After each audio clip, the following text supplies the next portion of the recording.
Warning. Warning.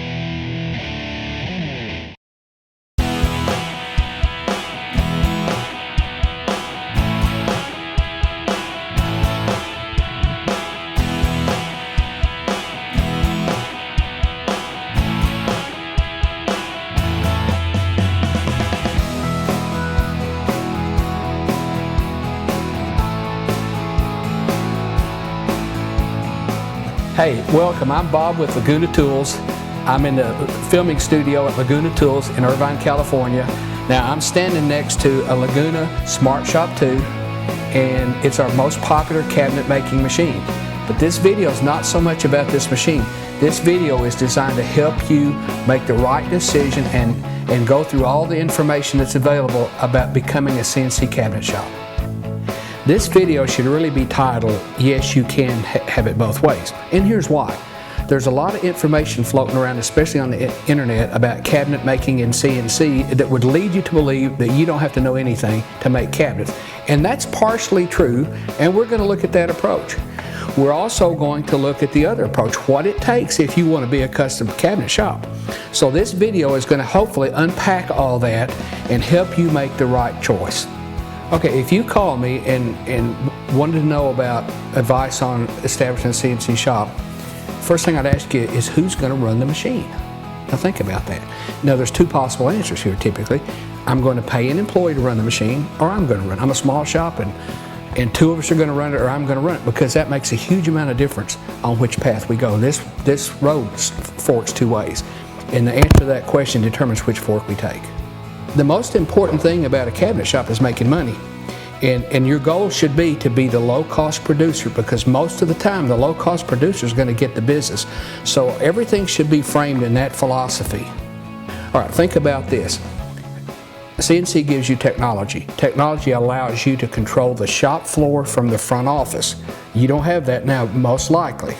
All right, so in that case, what happened? That means all the programming, all the information stuff is handled in the front office. And I recommend you find an employee that's going to be with you a while.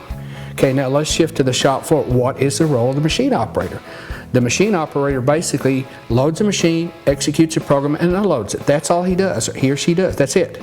They don't make any engineering decisions. They don't make any product decisions, because you have to be very careful, or you create an engineering position on the shop floor, and that's not going to work long term for you. Now let's think about what this worker does all day long. You know, the worker basically loads the machine, executes a program that you send him or her, and unloads it. But now there's some extra time there. We call this free money, because if a cycle time on the machine is 8 to 10 minutes, then once the operator hits cycle start, that operator's free to go do other things. What are those? How about hinge insertion, putting drawers together, any kind of operation that goes along with that they can do within the time frame that the machine's running. Well, you're already paying this employee to run the machine. What they do during that cycle is free. So that's where free money comes from. Okay, now let's go down the other fork in the road, and that is you or someone close to you is going to be the machine operator. And maybe you haven't had any experience with software, you haven't had any experience with machinery, maybe you're apprehensive. It's perfectly normal, by the way, to feel that way, I think. And so you say, okay, is there a way I can do this without having to invest time in software? And the answer to that's actually yes, but we need to unpack that too. Now, let's explore this a little bit. If you want me to set up a system where you don't have to know anything, you just go to the computer and the machine make the parts, I can do that. But what's it going to take to make that happen? Well, I'm going to have to create a library of cabinets for you that you can choose from. And it doesn't have to be cabinets, it could be entertainment centers. And yes, you can choose those and you can make different sizes, but in the end, you're pretty much locked into what I allow you to make. You have to depend on me to provide what you need. And maybe I start with 500 cabinets, but at the end, if you want something other than those 500, then you're out of luck. More than likely, since you can't make it on your machine, because it's not in your catalog, you're going to make it on a table saw and a bandsaw and a sander the way you've always done it. Otherwise, you're going to lose that job to someone who has a CNC and who knows how to do that. Is that really where you want to be? Okay, let's focus on part cost and how that affects your CNC decision. Think about this scenario. I've got a basic cabinet part, all right? I've got two machines. One machine is $45,000, roughly. One machine is 150 to 200,000. They basically produce the same number of parts at the end of the day. If I mix the parts up, you can't tell which part came off which machine, so they're equivalent. Which part costs the most? So think about this. Part of the cost of that part is your capital expenditure for equipment. And it's all proportional. The more you spend on a piece of equipment, the higher the cost is on your part. And your goal, remember, is to become the low-cost producer. So don't lose sight of that. Let's take a little aside here. Let's talk about a concept we call incrementalization. Here's what that means. It means, let's say that you have a Smartshop 2 and you're making cabinets and everything's going good and you got more and more business, your quality's up, you're the low-cost producer, so you're getting all the business you want, right? Let's say one day you wake up and you say, I need another machine. I can't make enough. I need to increase capacity. So there's another fork in the road, by the way. One is to buy some automated, really complex machine. Or the other is, why don't you just buy another Smartshop 2 and set it right next to it? You can still run both of them with one operator. And technically, the first machine pays for the second, but it's an incremental approach. I buy this piece, then this piece, then this piece. Okay, this wouldn't be a Laguna CNC video if we didn't make something on a CNC machine. And we're actually going to take two approaches like we talked about earlier. The first scenario is we're going to make cabinets with a system that requires you to know very little. It's a touchscreen driven system and you type in what size cabinet you want and we're going to make it. Okay, that's the first part. But that really limits, if you think about that, that really limits you because you're not custom. If you're relying on something I gave you to run, that's not custom anymore.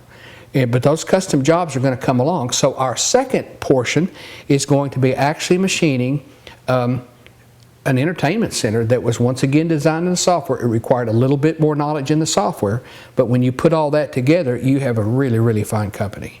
We get a lot of requests on these videos about my Apple computer that they see on the screen all the time. And I promised that on the next video I would explain how it's set up. It really doesn't have much to do with what we're going to cut here, but okay, this is a MacBook Pro. It's a 15-inch.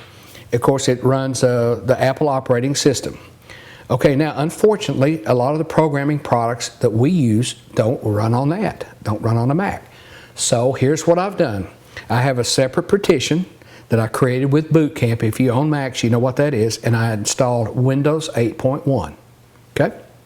So that way I can run Windows by itself natively or Mac natively. Then I added another product called Parallels Desktop, which enables me to run that Windows installed on that partition as a virtual machine within the Apple world.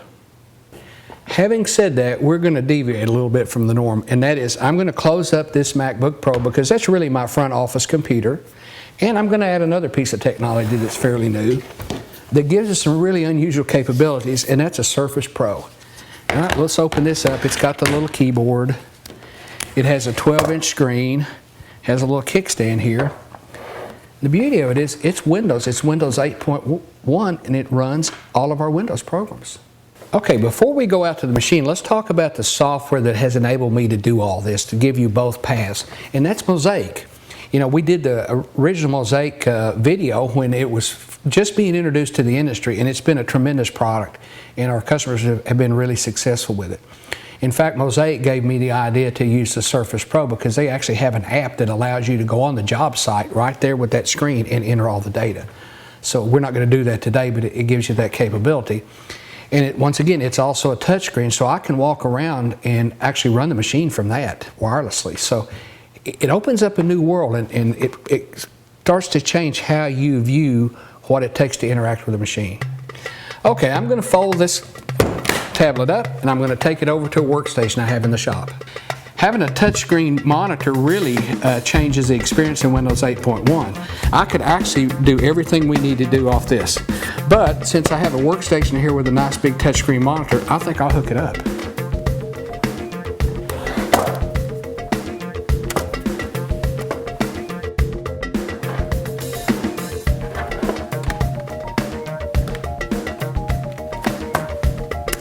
Now that is a nice touchscreen. Let me show you how to make a cabinet without knowing anything about software. Alright, this is Mosaic. Now Mosaic gives us the power to do this and also to do the most complex thing you can imagine. So what we're going to do is go to order entry, because remember, I need a cabinet. I don't need drawings, I don't need anything else. I need a cabinet. I'm going to select that cabinet from the list.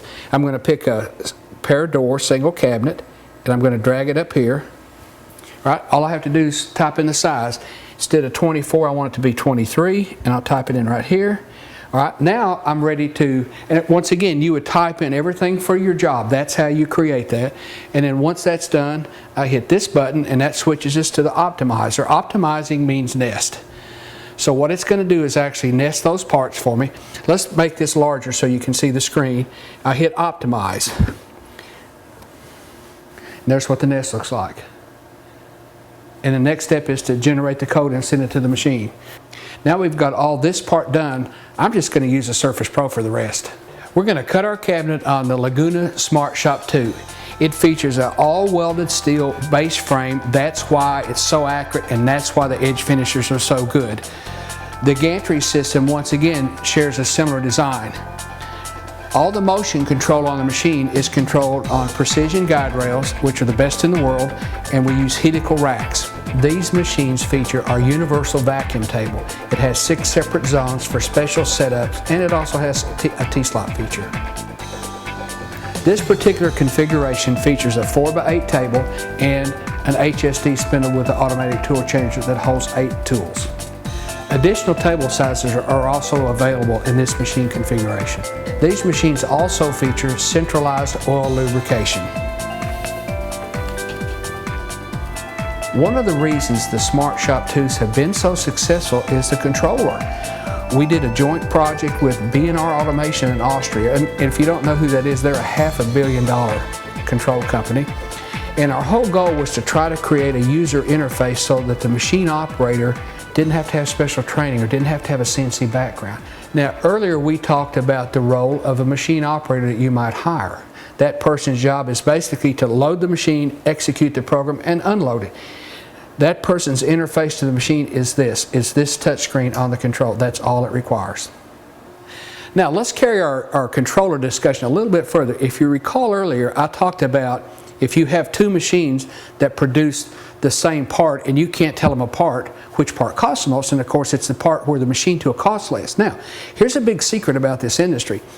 All of these components that are responsible for motion control, the contoured guide rails, the helical racks, the precision ball screws, pretty much all the top end manufacturers use the same components. Now, they may be slightly different brands because there's multiple brands that make the same quality part that are almost interchangeable.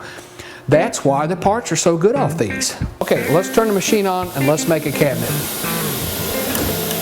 Okay, now I can actually run the machine with my Surface. If you notice, there's the control. Watch what happens. When I change the screen, it changes there. That's neat.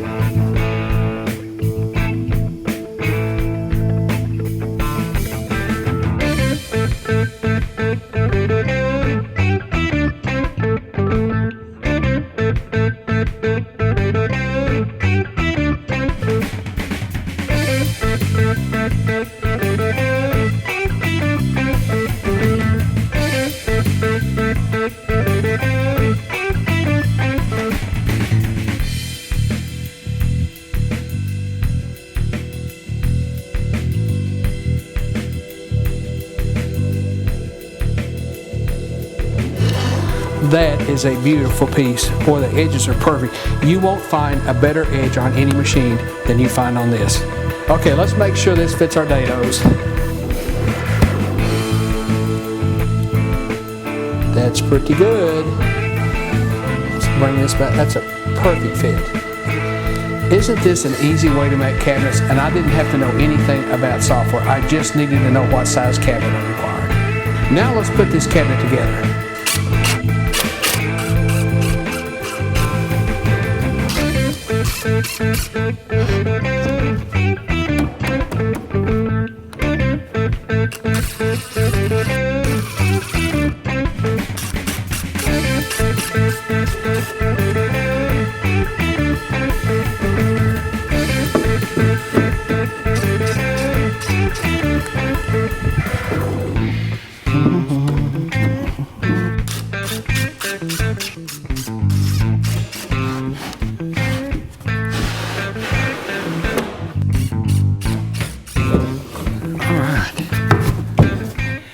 right, this came out really well. I like to use a fairly thick solid back to square the cabinet up, and it makes a really strong structure.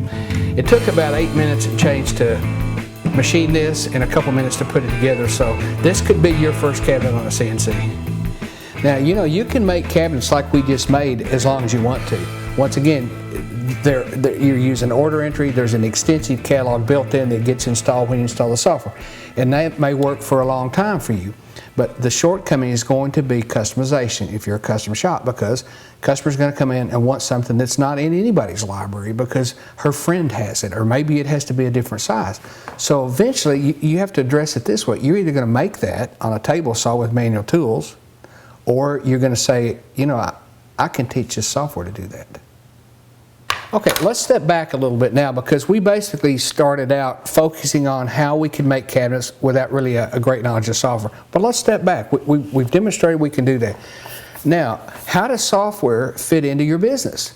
Now, probably if you talk to most shops that use this, the number one thing they'll tell you is it gives them the ability to make the sale. You have to make the sale on the cabinet job first. And the fact that you can create a photo rendering of what the finished kitchen is going to look like, and you know what your cost is beforehand, is really, really powerful. Okay, this is what Mosaic looks like when you first open it. And let's look at libraries, products. And if you remember earlier when we were making our cabinets for using order entry, where we didn't really need to know anything about software, we had a library. Well, these are the libraries, and they're very, very extensive. So there's a library of pretty much all the typical cabinet components, corner units, all that. And there's frameless styles, and there's an AWI library and a custom cabinet library, and a whole number of those, including closets. So there's actually a library with closet parts. So if you wanted to make closet, that's available, right? Now, the next thing that we probably want to talk about is materials. So these are the materials that are automatically installed. I haven't added any. The only change I've made is I've actually plugged the thickness in it that actually marked that on a material, so that makes the joints fit in the cabinet. And then materials go into what's called a material template, and that's what determines what each part of the cabinet is made out of. So those are real simple concepts. Now, as we go further, let's create a new job, and we'll create this Laguna tools. Right, now we open up, now we see some more tabs pop up. The first one that pops up, once again, is information about the job. And then we have settings. And this is where I say, aha, these are the kind of doors I'm going to put on this job. This is the kind of hardware I'm going to use. These are the kind of drawers I'm going to make. Okay, as we progress across here, next we have room. Now, something that you might note here, you can run this software on your Surface Pro, and you can take that Surface Pro with you to the job site and draw the walls with the actual measurements right there. For simplicity, I'm going to select just a straight wall. All right, then we'll move along on the tabs, and that's where I get into products. Now we're going to spend a little time here because I want to explain to you how we customize stuff, because that's a big thing. Being able to do custom cabinets is really important. So I'm going to start with a double door cabinet, and I'm just going to drag it over here. And then we're going to look at it from the front. Actually, let's move this over here, and I think I'll change the size to about 42 inches. All right. Now let's look at the front of that cabinet. So that's what it looks like. But that's not what my customer wants. But that's basically a place to start. I'm going to click Edit. And the first thing I'm going to do is look at it and see what it really is. So I'm going to open it up. It's going to open SketchUp, because SketchUp is used as a viewer for 3D. And that's what that cabinet looks like as of right now. It's built with my construction method. It's got 2 drawers, and that's fine. The only thing that's right about what I want right now for my customer is it's the right size.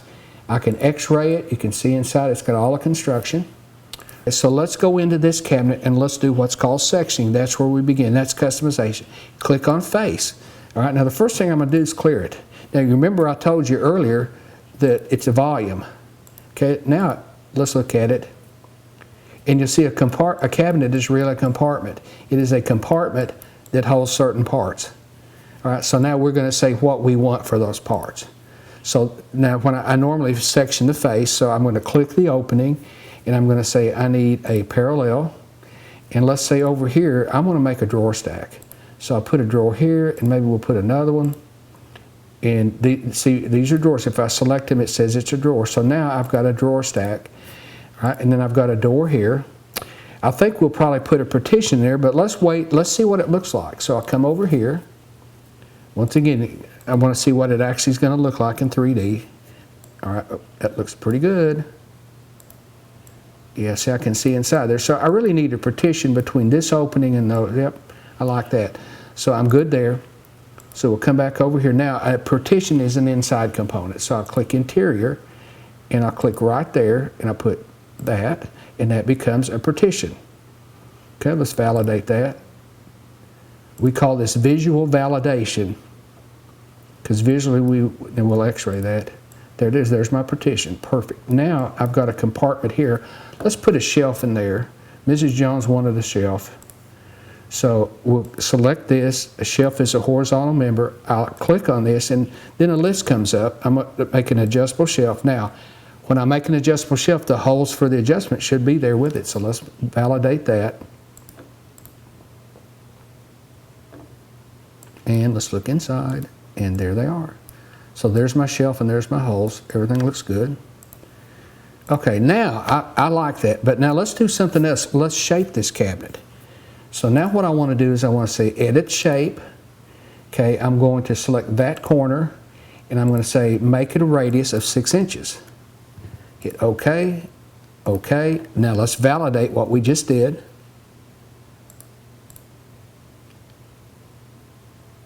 And this is almost magic. If you look at that, see how the shelf got changed? See how it moved the holes back? It did that automatically. Now this is what you get into when I talk about being able to customize and build things your customer wants. All right, now that we validated this custom cabinet, let's go back. We'll say, okay, it's back in the room. Now, let's go ahead and just say autofill the rest of the wall. So I'm going to say autofill the wall, maximum width 36. And there's cabinets. So that's basically fill the wall up. And if I want to take a look and see what it looks like. And so that's our cabinets. And that looks pretty darn good. So, all right, now, and we also, as you move along, we can put countertops on there automatically.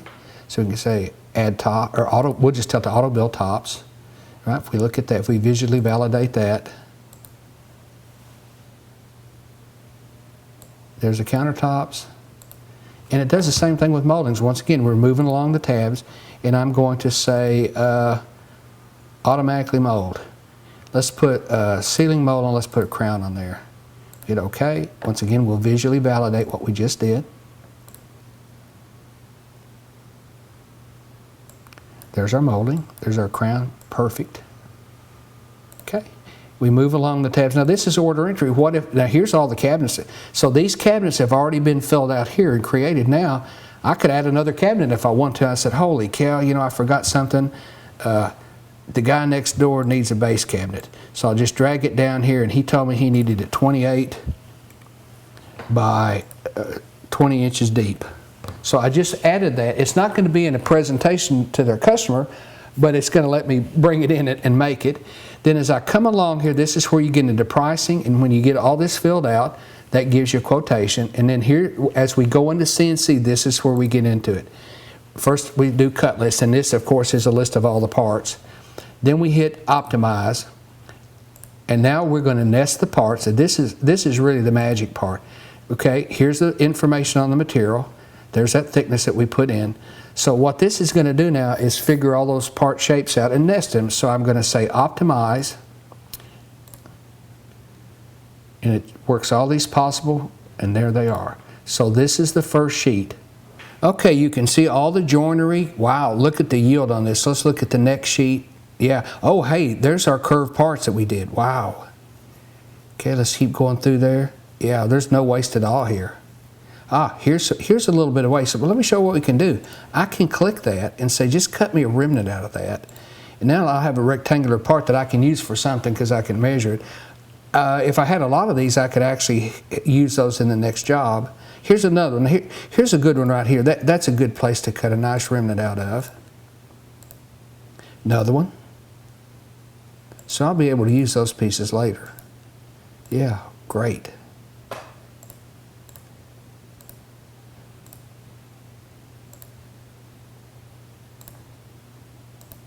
And so there's our sheets. So now we've got to do, it's going to take me 8 sheets of material. you can really see the power of nesting and why it's such a good idea on material utilization. Now, let's stop this job. Let's go back. I have designed an entertainment center, and let's go back to that job, open it up, and let's carry it all the way through to machining. This is an entertainment center that I created in Mosaic, and what we're looking at right here is the SketchUp graphic of it. So, wow, that's neat. Okay, now let's actually look at how we did that. Let's go to the product level, and we'll look at the front. You'll find out that's a separate unit. So that is basically a cabinet that I sectioned or customized like we talked about earlier, and this is what it looks like. And this is really the power of Mosaic software, because it gives me the ability, because it's sectioning, to do all that. Oh, look at those little drawers in there. Wow. It gives me the ability to do all that, and that's what customization is really about, and what being a custom shop. Let's look at this one too. Once again, we can see what's inside the cabinet, so that's what's so nice. There we go.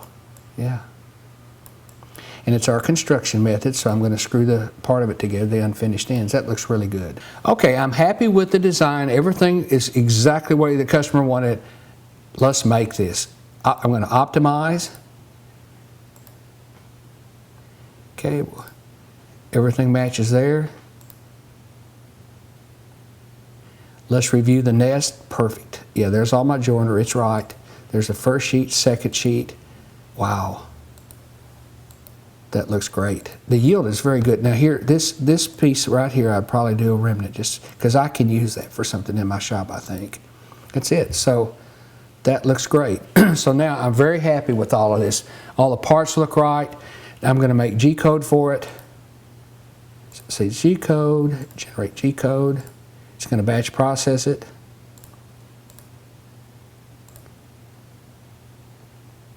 All right, I'm ready to go cut this.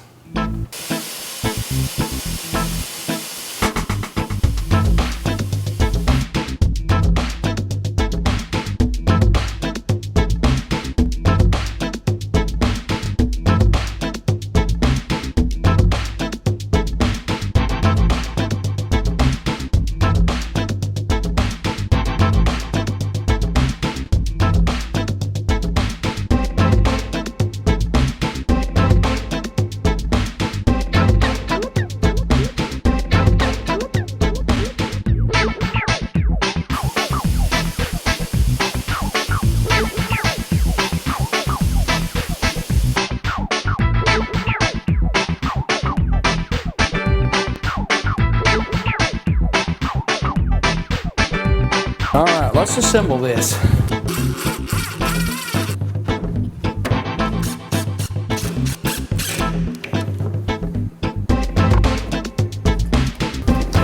That's a good fit.